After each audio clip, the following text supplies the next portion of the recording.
Ya kalau ikannya banyak, berarti kan airnya kualitasnya bagus ya. Begitupun dengan laut gitu. Kita ingin tahu laut ini apakah terpengaruh dari yang namanya mungkin sekarang pemanasan global ya. Nah, kalau dari pandangan Ibu sendiri, apa sih Bu yang membedakan antara prodi sosial ekonomi perikanan ini dengan prodi perikanan di luar sana? Prodi perikanan, oke. Tapi apakah sudah dilaksanakan atau nanti misalkan ada kemungkinan kayak untuk praktiknya bisa berkolaborasi dengan misalkan Kementerian Kelautan kah Iya. atau ke instansi lain? Lulusan dari program studi sosial ekonomi perikanan ini mereka bisa kerja di apa sih Bu? Di bidang apa aja Iya, di gitu bidang ya? apa aja gitu.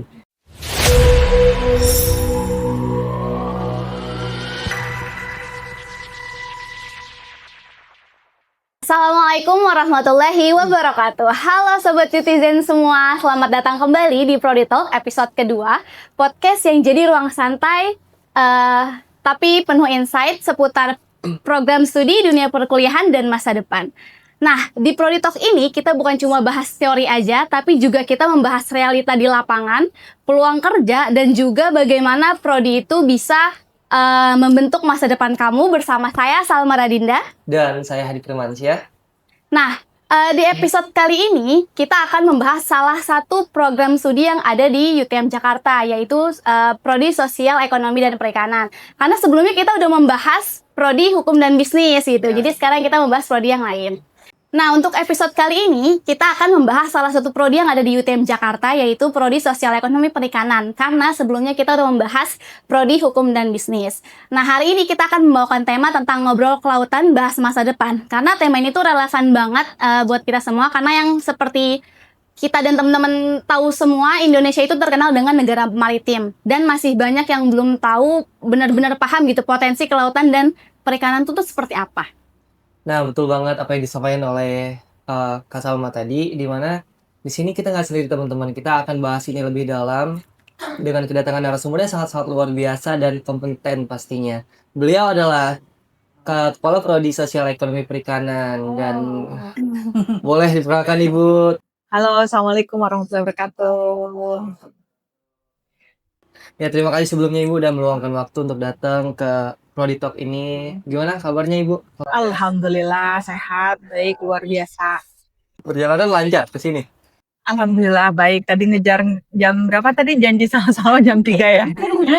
Karena saya juga lagi kuliah lagi dan tergantung dosennya kan kadang-kadang udah nggak enak. Ini aja nih, ingin cepat-cepat pergi. Tapi ya alhamdulillah lah bisa sampai tepat waktu ya sebelum asar tadi janjinya kan. Ya nggak apa-apa, kalau mepet asar juga berarti sholat asar dulu Bu. Ya. Oke. Selain kuliah nih Bu, kesibukan apa lagi yang Ibu kerjakan selain ada Ya. Jadi tadi mungkin sudah perkenalkan nama saya, ya memang sekarang saya pegang di Prodi Sosial Ekonomi Perikanan, karena memang basic saya itu dulu kuliahnya Sosial Ekonomi Perikanan gitu. Ada cerita menarik sebenarnya kenapa saya pilih Prodi Sosial Ekonomi Perikanan, mungkin nanti akan kita bahas, karena memang saya dari dulu itu dari waktu saya masih kecil, saya tuh tahu lagu ini nggak, kolam susu. Kan kolam susu. Nah itu tuh melekat banget gitu. Kebetulan bapak saya tuh suka banget muter-muter itu. Jadi ada rasa penasaran tentang apa sih laut itu gitu kan. Dan negara Indonesia ini kan terkenal dengan tongkat dilempar tongkat aja jadi tanaman katanya gitu kan. Tapi kalau kita lihat kok negara kita ini masih jadi negara berkembang terus ya gitu. Padahal sumber daya kita tuh banyak. Nah, timbullah pertanyaan, ada apa nih di sini gitu kan.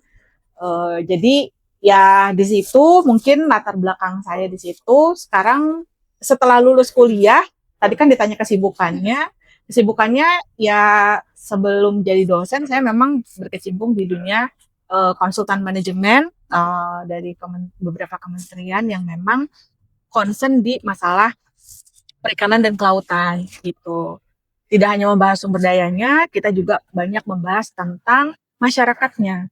Karena kita tahu masyarakat pesisir itu terkenal dengan masyarakat marginal atau terbelakang ya rata-rata gitu. Nah itu kan juga jadi tanda tanya juga kayak gitu. Jadi sebenarnya saat ini ya jadi dosen, jadi konsultan juga dan ya pingin belajar lagi juga lebih jauh tentang kelautan, sekarang lagi menempuh S3 di IPB di jurusan Ekonomi Sumber Daya Kelautan Tropis. Itu panjangan ya. Apa Bu? Kan kita jadi tahu kenapa Ibu tertarik gitu kan? Karena kan kadang orang bingung gitu ya. Belajar apa sih gitu kan? Nah nanti kita semua bahas teman-teman habis ini. Kita langsung nanya aja kali ya. Aku menanya awal karena kita kan bicara tentang kelautan dan perikanan di Indonesia. Jadi apa sih yang membuat sektor ini tuh penting banget buat Indonesia?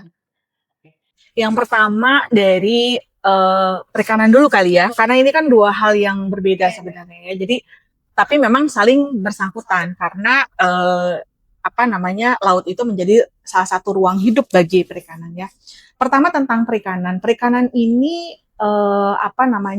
sumber daya yang sangat krusial gitu ya bagi kehidupan masyarakat Indonesia, terutama dia sebagai penyedia protein kan, ikan itu gitu ya. Kita tahu bahwa sekarang nih sedang ada program yang sangat fenomenal tentang MBG, yaitu bagaimana sebenarnya negara ingin memperbaiki kondisi gizi dari masyarakat, karena ternyata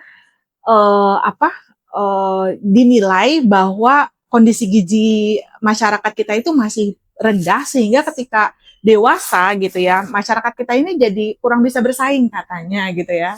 Sehingga kan programnya sekarang benar-benar alokasinya sangat luar biasa itu ke bagian gizi. Nah, salah satunya perikanan ini adalah sebagai sumber makanan, ketahanan pangan gitu ya, untuk masyarakat Indonesia untuk bisa memenuhi gizinya.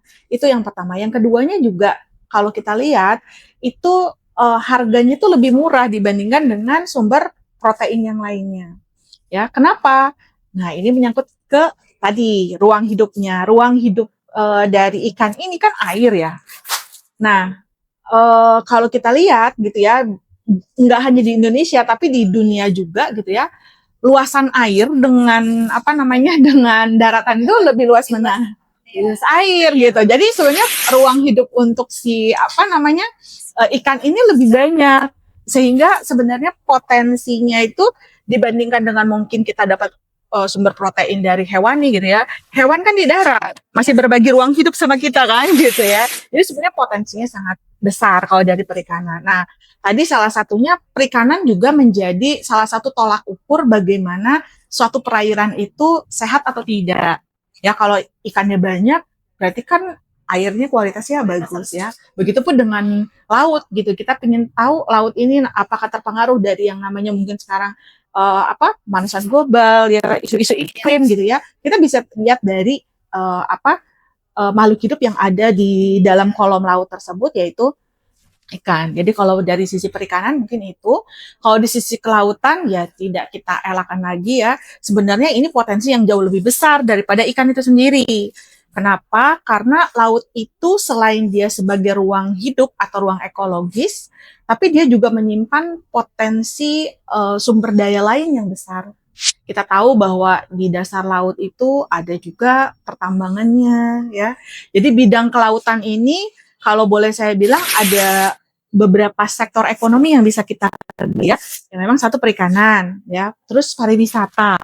Ya enggak, kita bisa gunakan laut itu sebagai tempat wisata ya, yang diving lah, yang snorkeling lah, yang mungkin cuman mau di wilayah pesisirnya pantai gitu. Pasti teman-teman juga sering kan gitu ya. Itu terus udah gitu industri maritimnya juga ya. Terus ada maritim itu apa?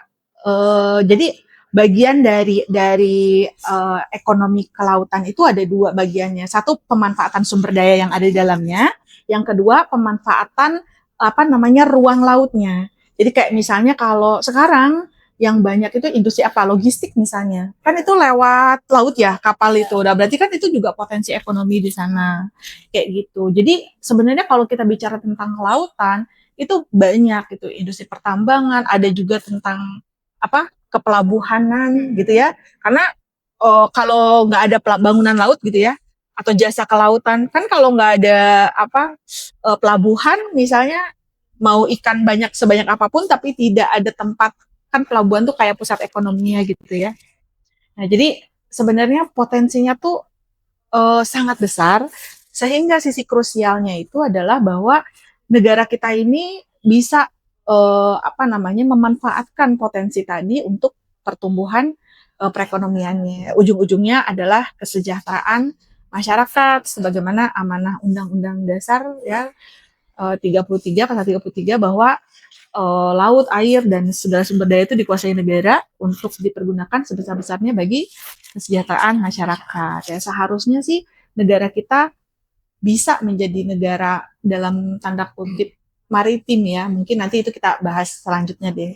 Itu dulu kayaknya kalau untuk tentang pentingnya ya di perikanan dan kelautan buat kita.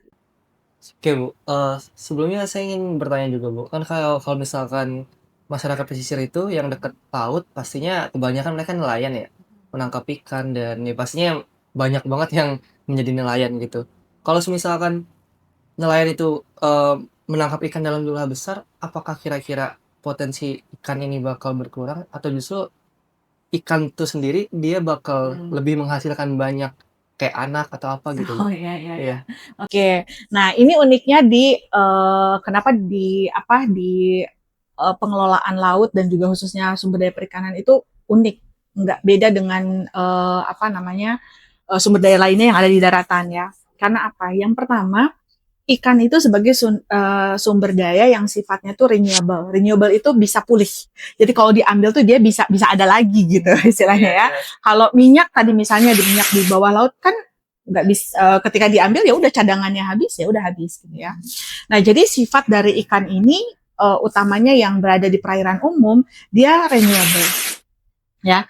Tetapi sifat karakternya juga untuk bisa siapa yang bisa mengakses sumber daya itu? Ya semua orang bisa akses, benar nggak? Yeah. Nah, biasanya kalau untuk sifat pemanfaatan sumber daya yang open, istilahnya di dalam perikanan kita tuh namanya open access ya. Siapapun terbuka untuk bisa ngambil sumber daya itu. Nah, kalau tidak diatur dengan istilahnya pemanfaatannya, maka akan terjadi yang namanya overfishing. Jadi ikan itu punya daya pulih. Misalnya kita sebut ya istilah di dalam perikanan itu adalah MSY, jadi Maximum Sustainable Yield. Jadi berapa sih jumlah ikan yang maksimum yang bisa kita ambil, tapi dia supaya masih bisa beranak pinak gitu loh istilahnya. Ya, jadi nilai Maximum Sustainable Yield itulah yang kita tetapkan sebagai sebuah aturan dalam pengelolaan sumber daya perikanan gitu. Jadi kalau misalnya diambilnya lebih daripada itu, ya pada akhirnya ikan itu akan habis gitu. Kalau misalnya habis, misalnya nelayan melakukan usaha penangkapan kan juga dia akan rugi.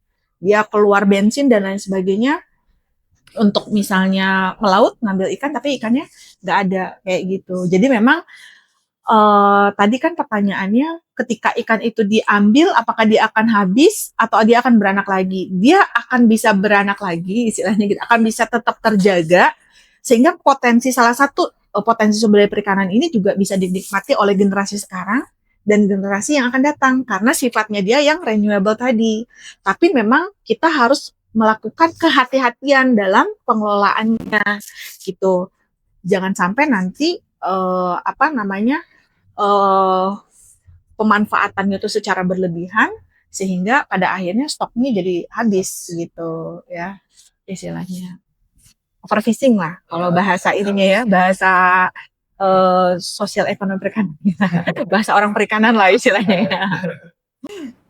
Tapi melihat di masyarakat pesisir gitu Bu, kayak misalkan ada perubahan iklim juga ketimpangan sosial. Nah, menurut Ibu sendiri, pandangan Ibu sendiri dalam hal ini tuh gimana Bu? Kan pastinya kayak apa ya? Ya ketimpangan sosial gitu di masyarakat Pasti ada pesisir. tantangan, ada solusinya juga. Oh ya. Kalau secara sosial ya berarti sekarang ya kita sifatnya. Jadi gini loh. Kalau kita bicara tentang sumber daya itu kan adalah modal alam yang diberikan untuk manusia bisa hidup gitu kan istilahnya ya. Modal alam yang diberikan sehingga aktivitas manusia untuk menggunakan modal alam itu untuk memenuhi kebutuhan hidupnya ya dalam hal ini misalnya ikan berarti kan sebagai pangan ya sumber pangan gitu ya. Nah itu itulah ekonomi sebenarnya. Jadi kan kalau kita mungkin teman-teman kalau definisi ekonomi itu apa sih gitu kan?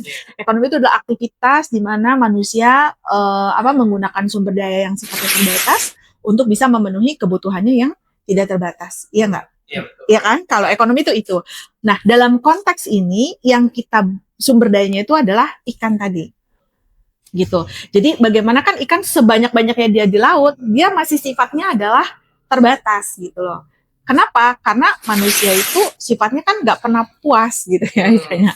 Dia awalnya ngambil ikan buat makan sendiri. Udah gitu, udah ngambil ikan ternyata masih banyak. Udah deh aku jual ke tetangga. Udah gitu nanti aku jual sampai akhirnya bisa dijual di negara lain dan lain sebagainya ya artinya. Jadi kebutuhan manusia tuh sifatnya tidak terbatas karena pertumbuhan manusia juga sifatnya kan adalah eksponensial gitu kan. Kayak gitu. Jadi kalau dari sisi bagaimana aktivitas ekonomi ini kan nggak bisa berjalan dengan sendirinya, bener nggak? Ada stakeholder yang terlibat dalam kegiatan ekonomi tersebut. Nah, bagaimana sih menciptakan hubungan, misalnya negara sebagai regulator, misalnya dalam mengatur gimana caranya memberdayakan itu. Terus juga masyarakat juga sebagai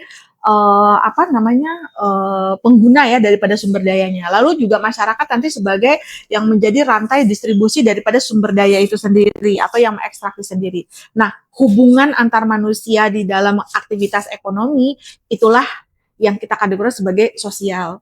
Jadi bagaimana dengan memanfaatkan aktivitas ekonomi itu, manusia menjadi lebih sehat, terpenuhi gitu ya kesehatannya, manusia menjadi lebih mungkin berpendidikan dari sisi aspek sosialnya, bagaimana juga hubungan antara manusia itu menjadi satu ruang hidup yang istilahnya menciptakan utilitas tertinggi ya bagi di dalam konsep ekonomi kita mengenal utilitas juga gitu ya, dan istilahnya menjadi suatu ruang hidup yang nyaman gitu ya, yang istilahnya mungkin bisa kesejahteraan itu merata. Nah, itu kan impiannya sebenarnya. Nah, itu kita ambil dari aspek sosialnya tadi gitu.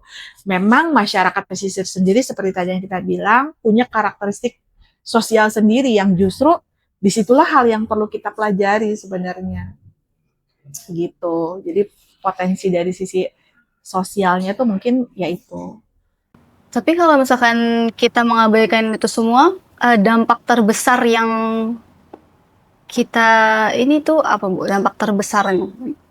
Ya, jadi gini, sebenarnya dalam konteks pembangunan saat ini gitu ya, kita kan mengenal yang namanya adalah sustainable development ya. Semua bahkan Indonesia pun punya target yang dikomitmenkan di masyarakat global. Ada beberapa poin SDGs ya yang memang perlu dicapai gitu. Jadi konsepnya kan tadi kita sudah ketemu ekonomi adalah aktivitas ekstraksi sumber dayanya. Sosial itu adalah bagaimana manusia saling berinteraksi untuk lakukan itu. Nah, ada satu lagi lingkungan. Lingkungan itu sebenarnya adalah tempat di mana modal alam itu berada. Ya kan? Ikan itu ada, misalnya laut gitu loh. Nah, irisan dari ketiga ketiga sudut pandang ini gitu ya, itulah tengah-tengahnya itulah yang namanya sustainable development. Jadi bagaimana manusia mengambil modal alam untuk bisa memenuhi kebutuhan hidupnya dan saling berinteraksi, bagaimana memaksimalkan kesejahteraan ya atau welfare seperti itu dengan tetap menjaga lingkungan itu tetap lestari gitu konsepnya. Nah, ketika dalam pengelolaan sumber daya kelautan baik perikanan itu kita mengabaikan ketiga konsep keberlanjutan ini, maka yang pertama secara ekonomi sebenarnya kita akan rugi gitu. Karena kalau kita lihat secara ekonomi makro, berarti kan kita tidak sedang hanya memikirkan bagaimana nilai ekonomi itu atau utilitas itu dirasakan oleh generasi sekarang. Lalu bagaimana dengan anak cucu kita gitu kan istilahnya ya. Kita juga harus memikirkan itu. Jadi dari sisi secara ekonomi sebenarnya itu juga kita tuh bisa rugi gitu ya ketika kita mengabaikan hal itu. Terus yang selanjutnya juga ketika misalnya seseorang membuat kebijakan dalam pengelolaan sumber daya perikanan, ya jadi nggak ada dasarnya gitu ketika kita mengabaikan itu tuh. Terus tujuannya apa? Kan tujuannya tadi balik lagi ke amanah undang-undang tadi ya, harus menjadi suatu tingkat kesejahteraan gitu loh bagi manusianya. Terkadang contoh dari sisi aspek sosialnya tadi, apakah memang yang tepat itu masyarakat nelayan kecil kita ini dikasih pinjaman kah, modal kah, atau dikasih dalam bentuk uang kah, atau dalam bentuk apa gitu ya? Kita juga perlu untuk melihat karakteristiknya gitu, sehingga nanti karakteristik daripada masyarakat pesisir ini seperti apa nih, apa yang mereka butuhkan, sehingga ketika nanti negara punya suatu program pemberdayaan masyarakat pesisir, itu jadinya bisa bisa kena gitu, nggak menjadi satu program yang sia-sia gitu, karena tidak memperhatikan aspek sosial atau karakteristik sosial daripada masyarakat pesisir itu sendiri gitu sih intinya. Saya mau penasaran dengan hal apa ya? Kan nelayan tuh pastinya mungkin rata-rata mereka mempunyai pengetahuan tentang perikanan atau kelautan, tapi kebanyakan dari nelayan tuh menurut saya itu kebanyakan nggak tahu akan hal itu. Nah, kayak yang Ibu jelasin tadi soal penangkapan overpricing itu, kan mereka kan biasanya nggak tahu nih ikan-ikan apa aja yang emang bisa ditangkap dengan jumlah banyak, dan juga ikan apa aja yang nggak bisa ditangkap dengan jumlah banyak. Kira-kira menurut pengetahuan Ibu, kalau dari pemerintahan sendiri ada nggak sih bekal yang dikasih ke mereka kayak pengetahuan atau apa? Atau justru mereka tahu sendiri dengan pengalaman yang mereka laluin di laut itu sendiri? Uh, Kalau dari pengalaman saya selama mungkin sekitar 20 tahun ya berkecimpung di bidang sosial ekonomi ini, sebenarnya nelayan itu mereka mendapatkan pengetahuan yang dari keduanya ya. Jadi satu, pengalaman mereka itu kadang-kadang nggak bisa dikalahkan juga, karena teori dengan praktek itu kadang beda ya. Kalau kita ceritanya kita ini nih belajar perikanan nih, belajar ilmu penangkapan alat gitu ya, pas sudah di laut gitu ya, ternyata mereka yang lebih tahu kan, yang memang bersentuhan langsung dengan alamnya, dengan karakteristiknya, sehingga misalnya dalam menentukan arah, dalam menentukan nanti mereka tahu, kayak misalnya saya mau waktu itu di satu pulau di Pasifik ya, di sekitar Papua tuh, Biak di atas, kita tuh mau pulang. Terus mereka bilang, tunggu dulu Bu, jangan dulu, biar lewat. Mereka tuh dengan lihat lihat awan aja mereka udah tahu gitu ya istilahnya. Karena kan memang resiko pekerjaan di laut tuh resikonya tinggi gitu ya. Begitupun dengan mereka misalnya bisa pengetahuan secara alamiah yang mereka dapat gitu ya. Nah, tetapi tentunya hal itu kan ditunjang juga dengan teknologi. Teknologi itu membuat suatu usaha itu menjadi lebih efisien. Nah, maka dalam penerapan teknologi itu hadirlah pemerintah dalam bentuk tadi misalnya pemberdayaan masyarakat. Utamanya misalnya ketika ikan nih ya, penanganan ikan misalnya, mereka kan tahu cara nangkepnya, tapi setelah itu misalnya dibiarkan begitu saja tanpa es misalnya, atau penanganannya yang salah gitu, sehingga produk-produk perikanan kita ini banyak banget, tapi kok kenapa katanya banyak ditolak di negara tujuan ekspor gitu, karena memang tidak memenuhi kualitas itu. Nah, disitulah negara melalui program-program pemberdayaan itu hadir untuk memberikan pengetahuan ke mereka. Jadi lebih kepada alih teknologi. Jadi sebenarnya antara kita di akademisi juga dengan mereka itu sebenarnya timbal balik sih. Jadi mereka bisa belajar dari kita dan kita pun jauh lebih bisa belajar juga dari mereka gitu.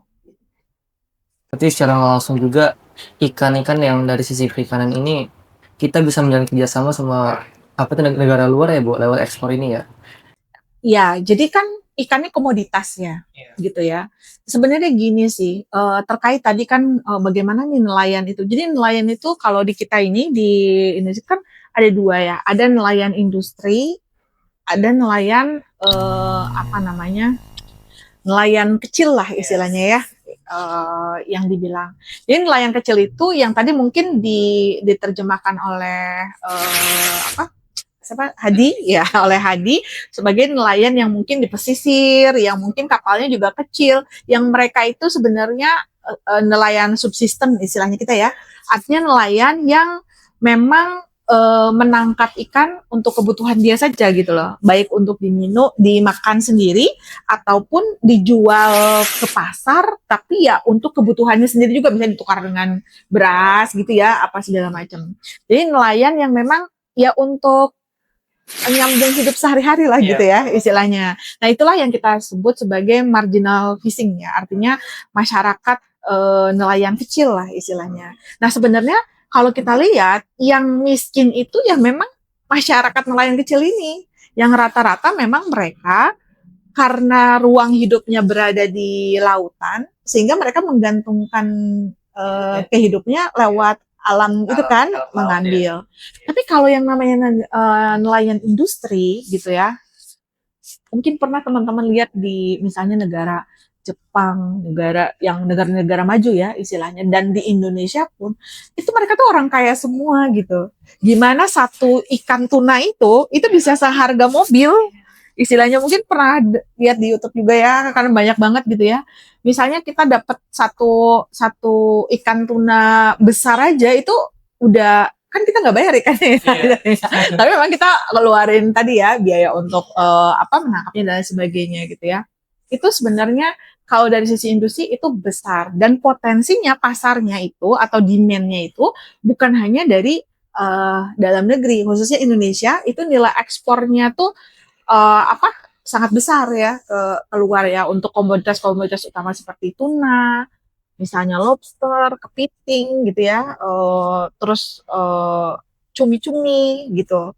Itu adalah komoditas-komoditas ekspor yang artinya sebenarnya sektor perikanan ini menjadi sektor basis dalam perekonomian negara kita. Apa cirinya? Cirinya adalah kalau kita hitung dari nilai istilahnya secara teorinya ya, dari LQ-nya itu lebih dari 1. Artinya apa? Keberadaan sumber daya ikan di Indonesia tuh bukan hanya sekedar cukup untuk ngasih makan orang-orang di negara kita, tapi itu bisa dilempar keluar, terutama untuk negara-negara yang memang sumber daya perikanannya kecil, tapi mereka butuh gitu, butuh banyak. Jepang, Cina itu adalah Amerika itu adalah negara tujuan ekspor perikanan Indonesia yang cukup besar gitu. Di negara-negara Eropa juga banyak, cuman itu tadi kita masih mendapatkan kendala apalagi sekarang ini ya, dunia pasar perikanan itu ada lagi satu tantangannya, di mana sumber daya perikanan itu untuk pasar-pasar seperti Eropa itu mereka sampai harus tahu istilahnya ditangkapnya di mana, pakai alat apa, traceability namanya ya. Jadi kalau kayak sekarang kan beli kucing aja kan harus ada sertifikatnya ya istilahnya gitu. Sama ternyata ikan juga. Jadi kalau ternyata cara penangkapannya merusak alam atau apa, ya ditolak. Ditolak seperti itu gitu. Ya, memang untuk ini ya. Jadi betul. Nah, jadi memang pada akhirnya sektor perikanan kita harus didorong ke sana. Dan bagaimana sebenarnya secara makronya lagi, kalau kita lihat dari nilai GDP itu kan menggambarkan tentang tingkat kesejahteraan ya, karena kan pendapatan satu negara gitu ya, berarti kan menggambarkan tingkat kesejahteraan orang-orangnya dong gitu ya. Nah, kontribusi sektor perikanan itu masih sangat kecil dibandingkan dengan sektor lainnya. Artinya apa? Artinya kebijakan pembangunan di Indonesia selama ini masih berfokus ke darat, belum berfokus kepada lautan. Maka dengan itu negara kita belum bisa disebut sebagai negara maritim. Gitu.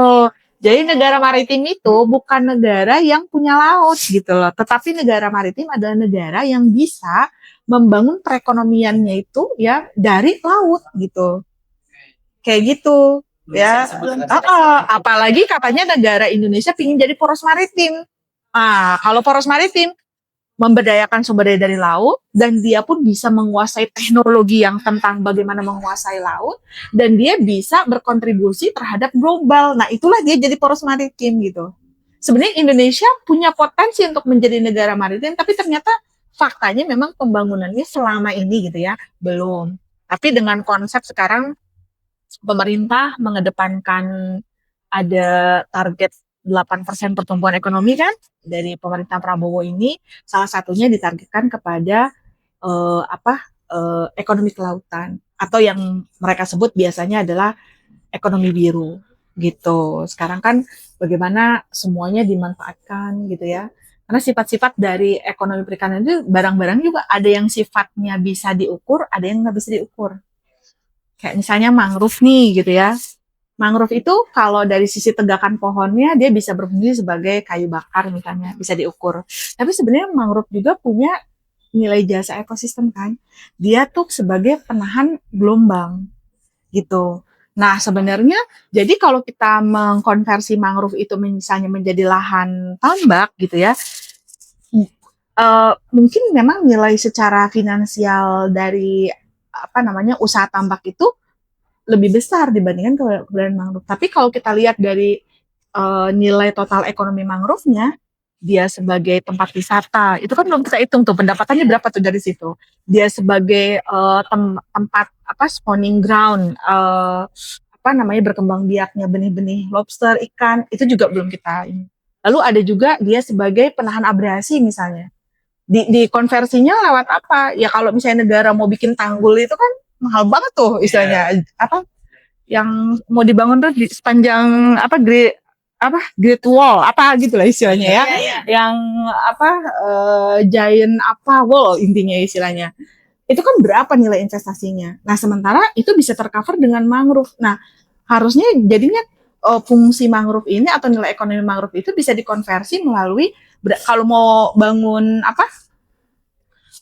tadi misalnya tanggul tadi gitu, berapa? Berarti segitu juga nih nilai mangrove itu gitu. Kayak gitu ya, penahan gelombang, penahan ini. Jadi kalau misalnya kayak ada tsunami itu berapa kerugiannya tuh kalau misalnya si mangrove itu nggak ada.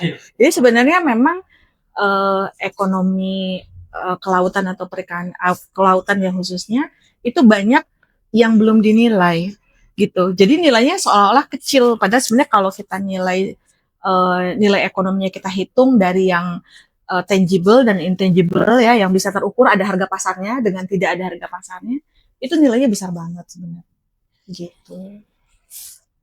Ini masih belum memfokuskan ke kelautan ya. Jadi pemerintah tuh justru lebih ke daratan dulu sekarang. Iya, ya pembangunan yang kemarin-kemarin ya. Karena kita bisa lihat dari nilai tadi GDP-nya tuh kontribusi sektor perikanan itu masih kecil gitu. Padahal sebenarnya kita itu garis pantainya terpanjang kedua di dunia setelah Kanada. Pulau yang ada di Indonesia tuh 17.000 sekian. Luas lautannya 70% ya. Belum lagi kita ini kan tropis, beda dengan subtropis. Keunggulan dari perairan tropis itu biodiversity-nya tuh atau keanekaragaman hayatinya tuh luar biasa. Jenis ikannya tuh bisa sampai banyak banget jenis-jenisnya, jenis karang, jenis juga ada lamun ya, ada terumbu karang gitu. Kayak gitu. Belum tadi ya yang kita lihat ikannya, belum lagi nilai ekonomi terumbu karangnya, nilai ekonomi lamunnya, belum lagi sekarang tentang bioteknologi, banyak obat-obatan yang menggunakan ya, misalnya ganggang biru hijau laut gitu ya, dari ini kosmetik juga melalui rumput laut gitu, obat-obatan juga, wah pokoknya banyak deh intinya gitu. Tadi udah di-mention kan teori sama praktik itu beda, terus tadi udah belum disebut negara maritim juga. Banyak sebenarnya insight-insight yang saya juga sebenarnya baru tahu nih Ibu. Karena saya kurang baca deh Bu, jadi kurang. Tapi kan, iya menarik sebenarnya di sektor ini gitu. Tapi apakah nanti yang akan belajar ke prodi ini, ke sosial perikanan ini, apakah akan diajarkan seperti itu juga atau hanya teori, atau nanti akan ada prakteknya langsung seperti Oke. Jadi itu berarti kita bahas kurikulum ya. Jadi gini, sebenarnya prodi sosial ekonomi perikanan di Universitas Teknologi Muhammadiyah ini unik ya gitu. Karena biasanya orang kalau ada fakultas perikanan tuh pasti dia nanti ada budidayanya, ada kelautannya sendiri kan, ada apa yang segala macam. Tapi kita berada di bawah fakultas eh, sains dan teknologi gitu ya. Jadi dari sisi sains memang prodi kita ini kan levelnya S1. Sehingga kalau S1 itu memang yang harus dikuasai itu adalah teorinya dulu. Dia tahu gitu. Dia tahu bagaimana secara teori sebagai dasar basic teorinya di mana, tapi nggak selesai di situ kan. Kalau cuma teori aja buat apa gitu ya. Sehingga dengan modal basic dasar teori itu dia bisa membuat sebuah keputusan ya, atau dia memiliki suatu kapabilitas atau kapasitas atau kemampuan dalam melakukan tindak lanjut daripada teori tersebut, aplikasi daripada teori tersebut gitu ya. Jadi di dalam prodi kita ini teori sebagai basicnya, dasarnya, tetapi kita juga ada aplikasinya. Makanya dalam beberapa mata kuliah inti sosial ekonomi itu kita ada teorinya, misalnya 3 SKS gitu ya. 2 SKS itu adalah teorinya, 1 SKS itu adalah praktikumnya. Nah, praktikum itu adalah bagaimana kita ke lapang. Ya tergantung dari nama mata kuliahnya. Nah, biasanya kita pakai punya project juga, punya mungkin nanti tentang studi kasus. Jadi bagaimana misalnya kita menghitung konteksnya misalnya ya, menghitung tentang, kita diajarkan secara teori tentang ekonomi perikanan misalnya seperti itu. Nah, bagaimana implementasi atau aplikasinya di dalam bidang-bidang tertentu kayak gitu. Kayak misalnya di bidang usaha nih, bisnis perikanan, industri perikanan, apa yang perlu dicapai, atau misalnya di bidang kebijakan pemerintah. Apakah memang nilai MSY itukah yang perlu dijadikan patokan? Oh, ternyata di dalam teorinya nggak gitu, karena MSY itu kan hanya dari sisi aspek biologis. Tapi kalau kita yang namanya usaha, bisnis, pasti kan yang kita lihat dari ekonominya kan. Oh, ternyata ada nilai patokan namanya MEY, Maximum Economy Yield. Jadi secara ekonomi dia menguntungkan. Secara titik berapa sih ikan yang bisa kita tangkap dari perairan itu sampai di titik yang keuntungannya itu paling besar. Kalau tadi yang itu titik di mana dia masih bisa sustain gitu, kayak gitu. Jadi kita pelajari itu secara teori, lalu aplikasinya nanti bisa dilakukan terhadap ya banyak bidang-bidang yang nanti istilahnya bisa menjadi bagian dari profil lulusan kita ya. Bisa jadi peneliti misalnya, bisa menjadi mungkin pengambil kebijakan di pemerintahan atau pegawai negeri ya. Bisa jadi penyuluhan mungkin, atau bisa menjadi seorang entrepreneur misalnya gitu. Karena basic kita tetap dari sisi ekonominya, mikro makronya tetap kuat gitu. Jadi sosial ekonomi itu harus kuat di kuantitatif atau di hitung-hitungan ya, kayak gitu. Menurut pandangan Ibu nih sebagai prodi sosial ekonomi perikanan, tadi kan udah dijelasin gimana mekanisme yang ada di prodi sosial ekonomi perikanan. Nah, kalau dari pandangan Ibu sendiri, apa sih Bu yang membedakan antara prodi sosial ekonomi perikanan ini dengan prodi perikanan di luar sana? Prodi perikanan, oke. Ya jelas beda ya ininya, karena misalnya kalau dari sisi ada aquaculture misalnya kayak gitu ya kan, khusus bidangnya itu lebih kepada bagaimana memahami karakteristik biologis dari perikanan sehingga dia bisa mengelola sumber daya perikanan ini secara lebih lebih efektif dari sisi biologisnya misalnya gitu ya. Nah, tapi kalau sosial ekonomi perikanan ini sebenarnya dia adanya di ujungnya gitu. Kan kalau misalnya prodi lain itu mempelajari tentang gimana sih perairannya yang bagus, berapa sih pH-nya, sifatnya teknis gitu ya. Tapi untuk apa sih semua itu? Kan ujung-ujungnya adalah untuk bagaimana memberikan kesejahteraan bagi masyarakat. Balik lagi, tadi semua itu adalah modal alam gitu yang perlu kita kelola gitu ya, agar bisa memberikan kesejahteraan yang paling maksimal. Jadi kalau dibandingkan dengan yang lain sebenarnya eh, setiap ilmu itu punya eh, fokusnya sendiri-sendiri. Jadi sebenarnya nggak bisa dibandingin sih gitu. Tapi kalau misalnya kita bicara tentang antara sosial ekonomi yang ada di kita, misalnya dengan sosial ekonomi yang lain atau mungkin prodi program studi di beberapa universitas lain itu ada, dia tuh namanya tuh agribisnis. Misalnya yang sosial ekonomi ini. Nah, sebenarnya kalau agribisnis itu dia lebih sempit bidangnya dibandingkan sosial ekonomi. Kan agribisnis berarti sesuatu hal yang berkaitan pengaturan penata laksanaan ya sebuah sistem terkait dengan bagaimana bisnis perikanan kan.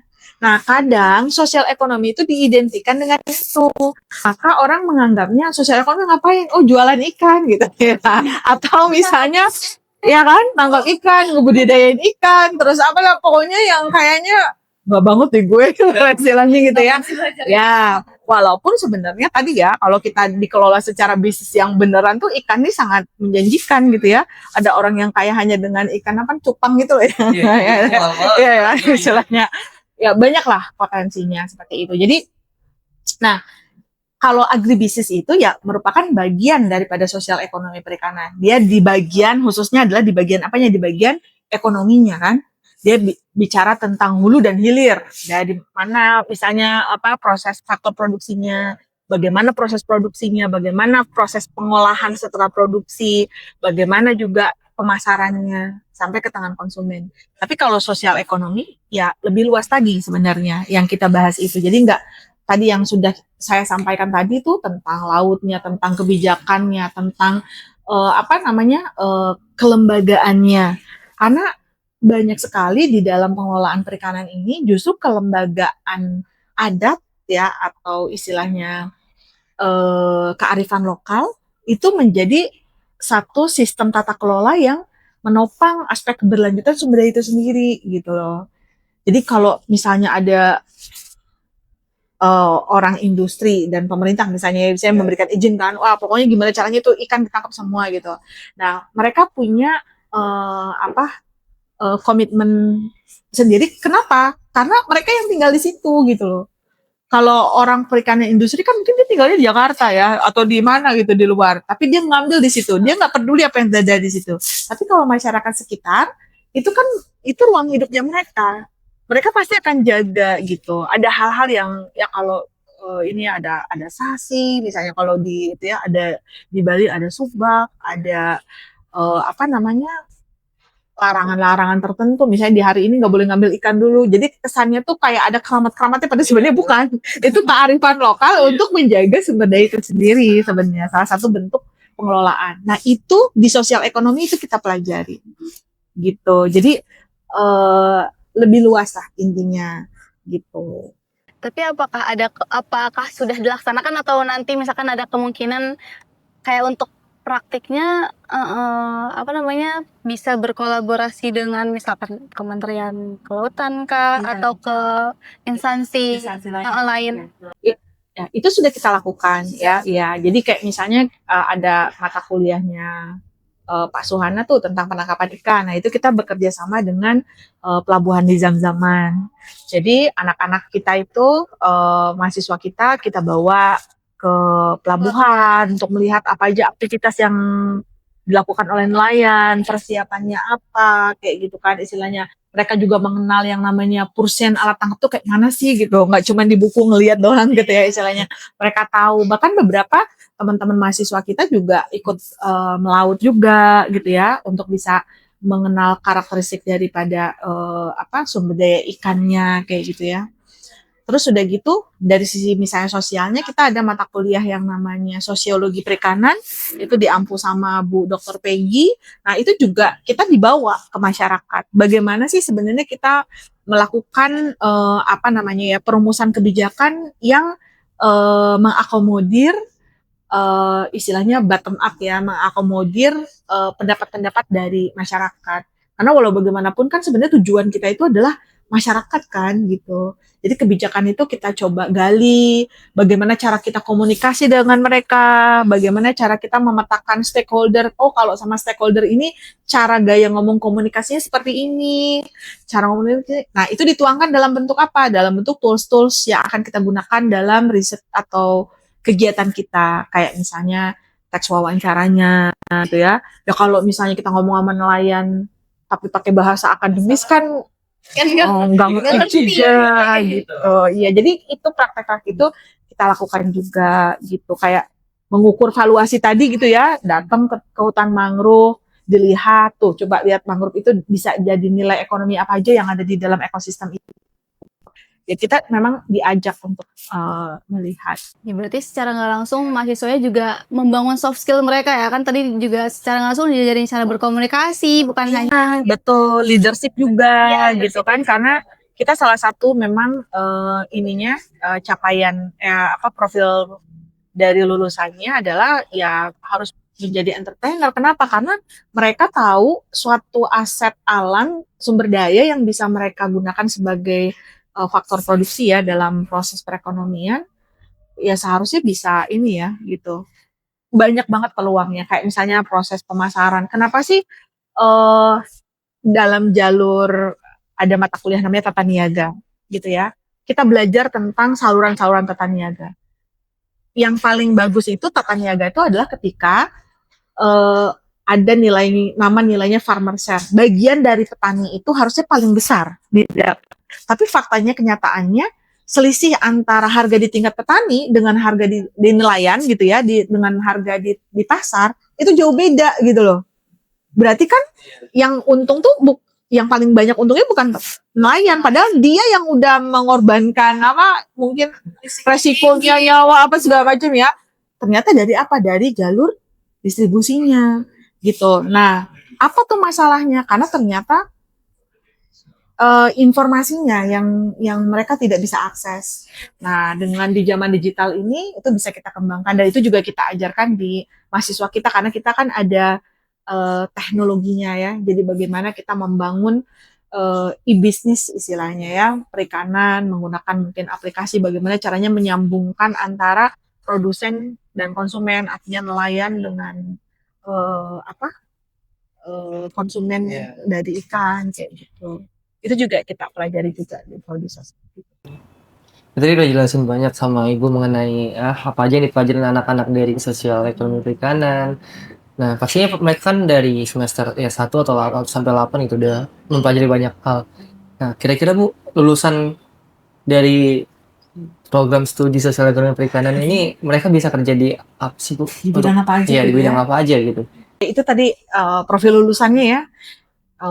Kita memang arahkan bagaimana mahasiswa kita tadi punya hard skill dan soft skill yang mereka bisa mandiri. Artinya kita ini sekarang lagi mengalami yang namanya bonus demografi kan. Artinya penduduk produktif itu lebih banyak. Tetapi jumlah peluang pekerjaannya itu sedikit gitu.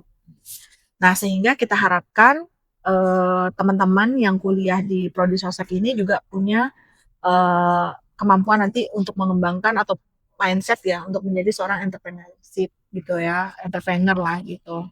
Terus yang keduanya juga bisa bekerja di pemerintahan tadi. Kalau pemerintahan kan, kalau ini kan berarti private sector ya kalau ini. Nah, bisa juga di public sectornya sebagai apa? Ya bekerja di pemerintahan nanti mungkin membuat kebijakan-kebijakan gitu. Bagaimana yang pro nelayan kecil, bagaimana istilahnya pengelolaan perikanan itu tidak hanya memikirkan nilai ekonomi sekarang, tapi juga nilai ekonomi masa depan, gitu ya. Bisa di situ. Bisa juga mungkin menjadi penyuluh, gitu ya. Bisa menjadi konsultan mungkin, sama seperti saya. Jadi konsultan, misalnya memberikan masukan-masukan kepada pemerintahan, melakukan studi-studi peneliti mungkin yang banyak gitu ya. Jadi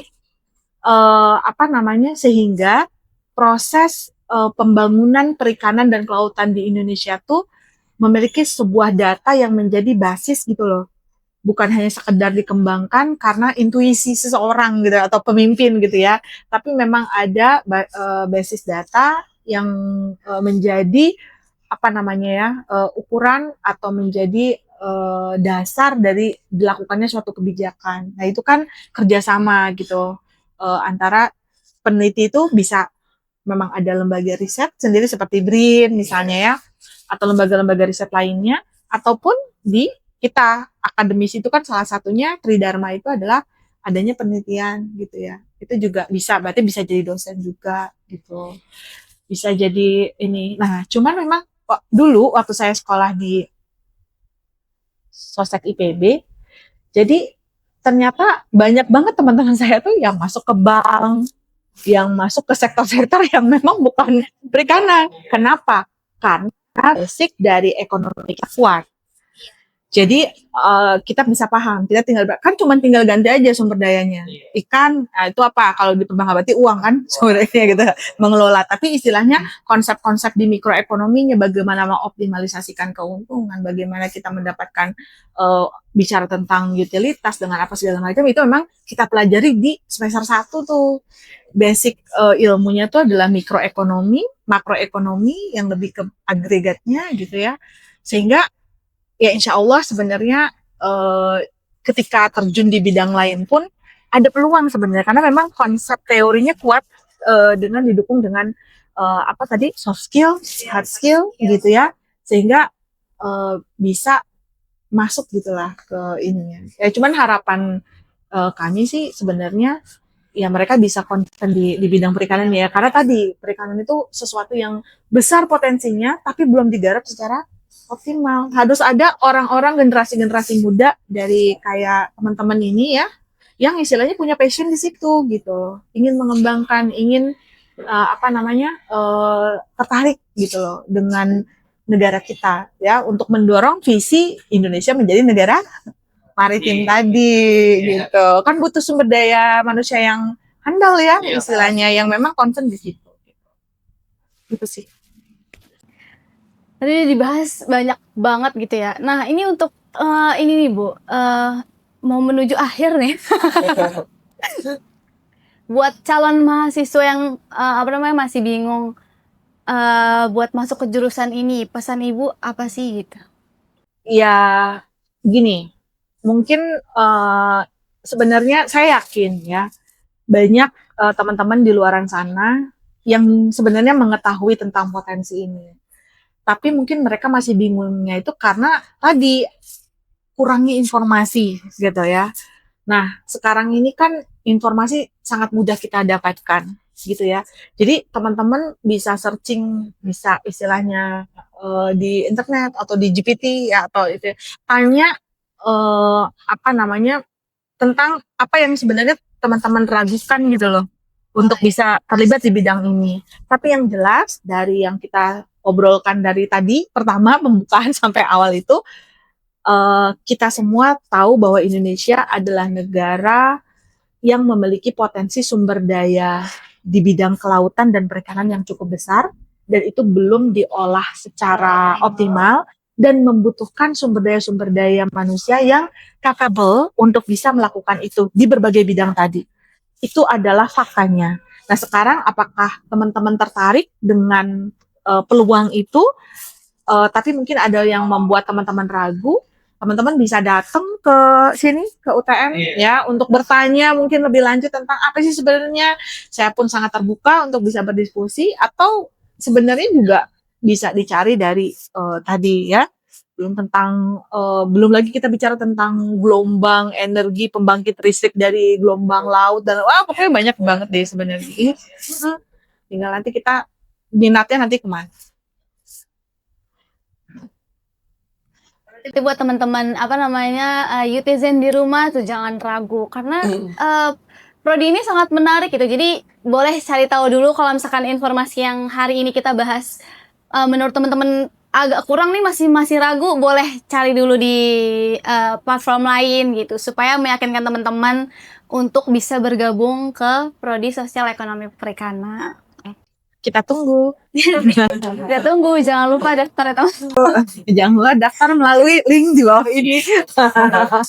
Ya apalagi tadi udah dijelaskan sama ibunya kalau misalkan pengen nanya-nanya juga ibunya terbuka banget ya buat menjelaskan gitu ya. Nah, benar banget teman-teman.